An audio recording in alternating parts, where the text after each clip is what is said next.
नमस्कार, मैं आयुष द्विवेदी आपका स्वागत करता हूं अपने YouTube चैनल पर। आज मैं बात करूंगा एक ऐसे आयोग की जिसकी आवारगी पर सवाल उठना चाहिए। मैं बात कर रहा हूं यूपी ट्रिपल एससी की, और ये यूपी ट्रिपल एससी एक ऐसा आयोग है जो उत्तर प्रदेश में जो समूह गा की भर्तियां हैं उनकी जिम्मेदारी या कहें तो ठेकेदार बनने के लिए प्रयासरत है, लेकिन अपना ठेका वो ठीक से नहीं निभा पा रहा है।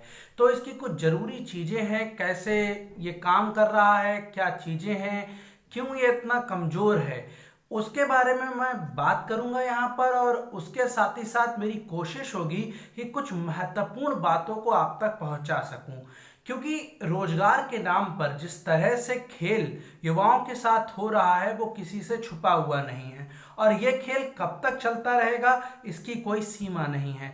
लेकिन अगर आवाज उठाएंगे तो निश्चित तौर पर वो सिंहासन पर बैठे हुए जो लोग हैं उन तक ये बात पहुंचेगी कि युवा इस बारे में सोच रहा है, विचार कर रहा है। कल आपने मोदी जी के मन की बात पर जो प्रतिक्रिया थी युवाओं की उसको देखा ही होगा, और ये प्रतिक्रिया कोई अचानक से आई हुई प्रतिक्रिया नहीं है। एक लंबे समय से जो खाली कुकर गैस पर चढ़ा दिया गया था वो थोड़े टाइम के बाद निश्चित तौर पर उसमें ब्लास्ट भी होगा।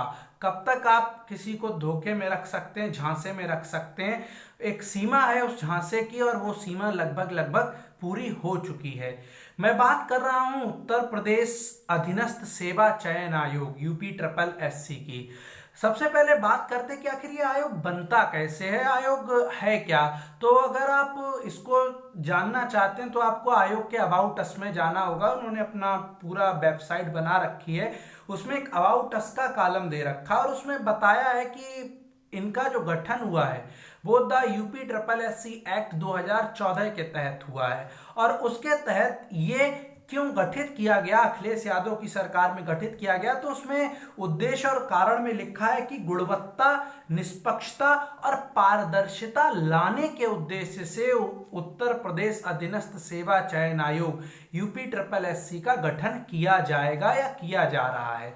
लेकिन प्रश्न ये उठता है कि क्या वास्तव में इसने गुणवत्ता में सुधार किया, क्या पारदर्शिता आई, और साथ ही साथ क्या निष्पक्षता इसमें अभी भी बनी हुई है, और जो इसका पूरा प्रक्रिया है क्या वो सवालों के घेरे में नहीं है। सवाल इसलिए जरूरी है क्योंकि अगर मान लीजिए मैं पिछले 2 साल से किसी परीक्षा के रिजल्ट का वेट कर रहा हूं, मैं नहीं चाहता कि मेरे जो आने वाली पीढ़ियां हैं या मेरा जो भाई है वो भी इतना ही लंबा चौड़ा वेट करे, क्योंकि अगर एक बार हम इसके खिलाफ नहीं बोले तो ये एक पद्धति बन जाएगी जो एक लंबे समय से लगभग बन चुकी है। और अगर इस पद्धति को तोड़ा नहीं गया तो ये सबऑर्डिनेट सिलेक्शन के जो अधीनस्थ सेवा के जो चयन आयोग बने बैठे हैं छोटे छोटे ठेकेदार अलग अलग राज्यों में, तो ये पूरी तरह से पंगु बना देंगे। और जिस तरह से निजीकरण अपने हाथ पैर पसार रहा है तो वो समय दूर नहीं जब प्रश्न करने वाले भी नहीं बचेंगे और जवाब देने वाले कह देंगे कि आप तो ठेके पे थे,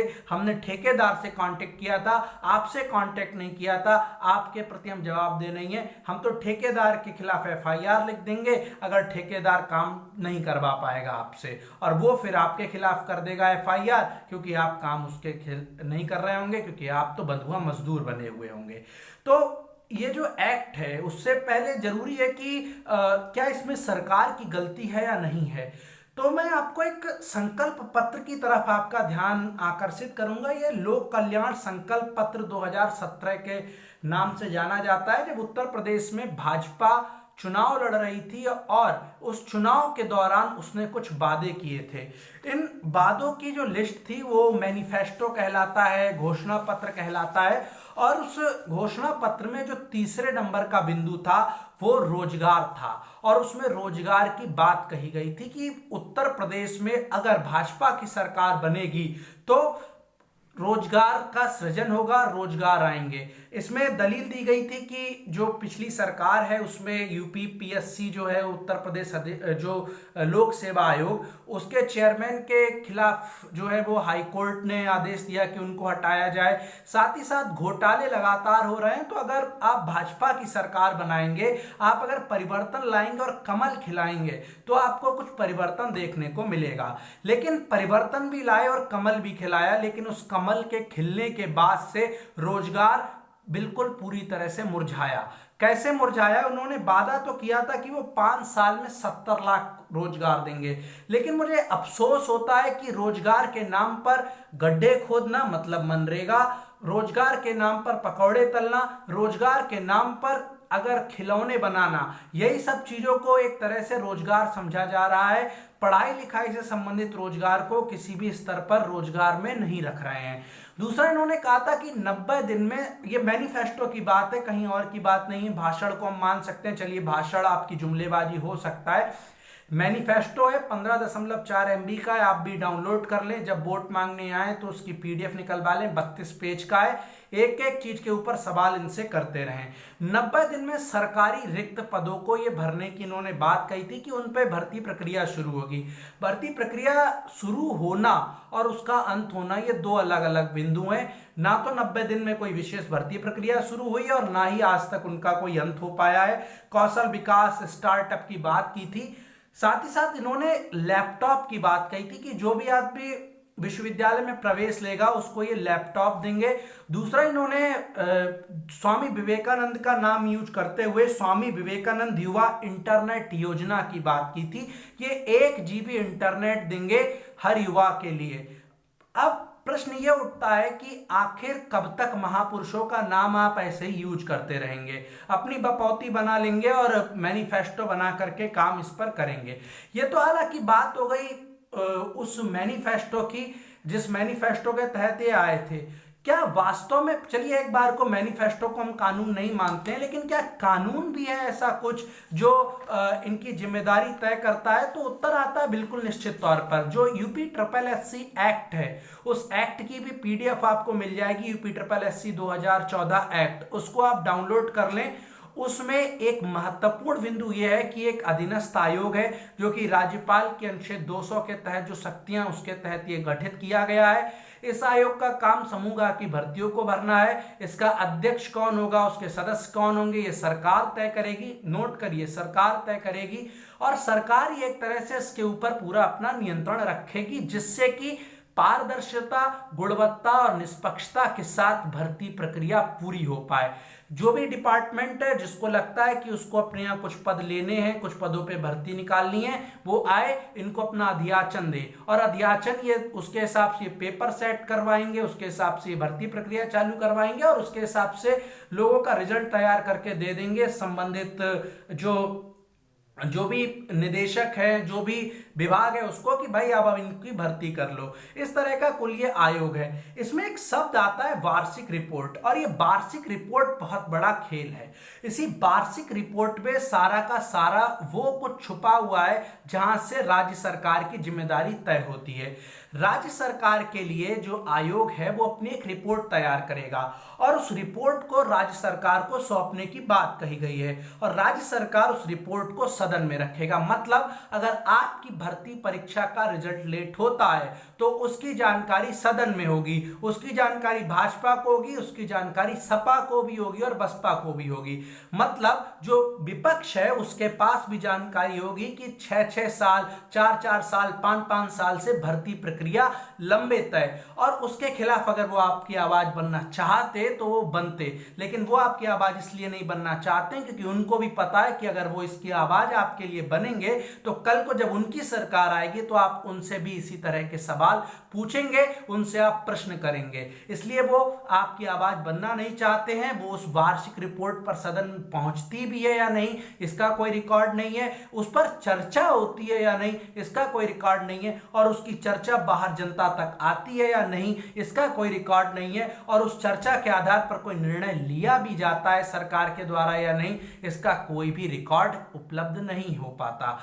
बात यह है कि विधानसभा पे जहां पे हमने अपने जनप्रतिनिधि चुनकर भेजे, अगर वो हमारी आवाज नहीं बन पा रहे हैं तो फिर मजबूरी हो जाती है कि जनता को अपनी आवाज खुद बनना पड़ेगा। अब बात आती है वार्षिक रिपोर्ट। तो वार्षिक रिपोर्ट चलिए आपने सदन में रखी या नहीं रखी वो अलग मुद्दा है, लेकिन मैं आपको कुछ वार्षिक रिपोर्ट बता देता हूं। युवा विकास दल अधिकारी की भर्ती के 694 पदों पर भर्ती की बात आई थी 2018 मार्च में। आज तक भर्ती प्रक्रिया लंबित है, 2 साल से अधिक हो चुका। जूनियर असिस्टेंट 2017 की बात आती है, उसमें अभी इंटरव्यू बाकी पड़ा हुआ है। और उसके अलावा आपने वीडियो 2018 की भर्ती जो है उसका रिजल्ट घोषित कर दिया। उसके बाद पता चलता है कि भाई परीक्षा में थोड़ा बहुत धांधली की उन्हें उम्मीदें हैं, तो उसकी अभी जांच चल रही है। मैं ये पूछता हूं धांधली हो कैसे जाती है? अगर धांधली हो जाती है, परीक्षा में पेपर लीक का शक होता है, मैं कहता हूं शक भी होता है, तो जिम्मेदारों के खिलाफ एक्शन क्यों नहीं लिया जाता है? अध्यक्ष को पद से हटाया क्यों नहीं जाता है? अध्यक्ष के ऊपर रासुका क्यों नहीं लगाई जाती है? रासुका उन अन्य जिम्मेदारों के ऊपर क्यों नहीं लगाई जाती है जिन जिम्मेदारों ने उन अभ्यर्थी जो 2-2 साल से रूम लेकर के बाहर अपने घर से तैयारी कर रहे हैं, उनके भविष्य को खराब करने का काम किया, उनको अभी तक खोजा क्यों नहीं जा रहा है? एक सीबीआई जांच चल रही है, उसका तो मीडिया ट्रायल कर रहा है, मीडिया हर दिन बताता है आज ये हुआ, आज वो हुआ, आज वो हुआ, लेकिन रोजगार के सवाल पर मीडिया भी क्यों नहीं देखता कि एसटीएफ की जांच किस स्तर तक पहुंची है, किससे सवाल किए गए हैं, कितने सवाल हुए हैं, क्या पूछा गया है, क्या नहीं पूछा गया है, किस सवाल पर कोई उलझ गया है? इन सारी चीजों का मीडिया क्यों नहीं जवाब तय करता? और राज्य सरकारें भी उनके ऊपर काम क्यों नहीं करती? और खासकर वो सरकारें जो आई इसीलिए थी कि परिवर्तन लाइए, कमल खिलाइए, तो परिवर्तन ला दिया, कमल खिला दिया, लेकिन कमल खिलाने के बाद क्या आज सही में परिवर्तन की कोई बयार बह रही है?